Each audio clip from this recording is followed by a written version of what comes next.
हरे कृष्णा। श्रील प्रभुपाद की जय।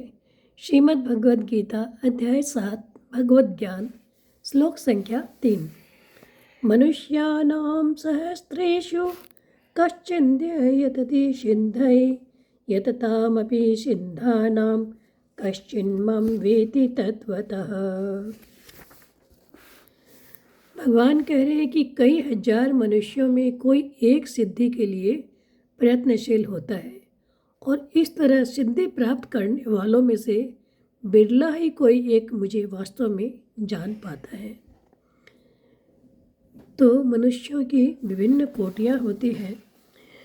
भगवान ने दूसरे श्लोक में बताया था कि मैं ये ज्ञान तुम्हें विज्ञान सहित कहूँगा, जिसको जानने के बाद कुछ भी बाकी नहीं रहता। तो फिर सब मनुष्य इस तत्व को क्यों नहीं जान लेते? ऐसा हमारे मन में प्रश्न आ सकता है।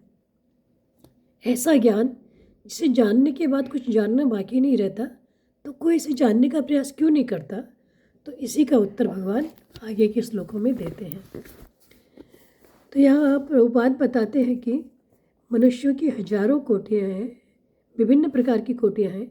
इन हजारों मनुष्यों में से कोई बिरला मनुष्य ही ये जानने में रुचि रखता है कि आत्मा क्या है, शरीर क्या है, परम सत्य क्या है। तो भगवान कह रहे मनुष्याणां सहस्रेषु कश्चिद् यतति सिद्धये, यानी हजारों मनुष्यों में कोई एक ही मेरी प्राप्ति के लिए यत्न करता है। तात्पर्य यह है कि जिनमें मनुष्यपना है, अर्थात जिनमें पशुओं की तरह खाना पीना और ऐसा आराम करना नहीं है, वे ही वास्तव में मनुष्य हैं। उन मनुष्यों में भी जो नीति और धर्म पर चलने वाले हैं, ऐसे मनुष्य सिर्फ हजारों ही है।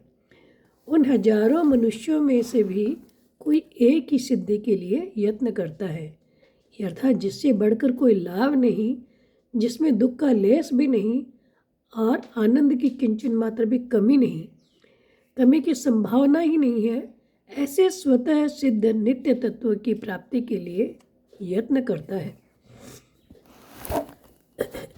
उसके बाद भगवान बता रहे हैं यततामपि सिद्धानां।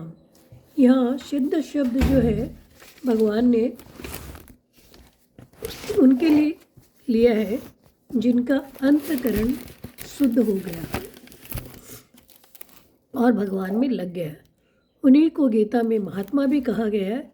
यद्यपि सब कुछ परमात्मा ही है, ऐसे जानने वाले तत्व पुरुष को भी महात्मा कहा जाता है। तो यहाँ पर महात्मा भक्त के लिए लेना चाहिए, और जो आसुरी संपदा से रहित होकर देवी संपत्ति का आश्रय लेकर भगवान का भजन करते हैं। तो भगवान बता रहे यततामपि सिद्धानां, इन सिद्धि प्राप्त व्यक्तियों में से जो प्रयत्न करता है, कश्चिन्मां वेति तत्वतः, ऐसे यत्न करने वालों में भी कोई एक ही मेरे तत्व को जान पाता है।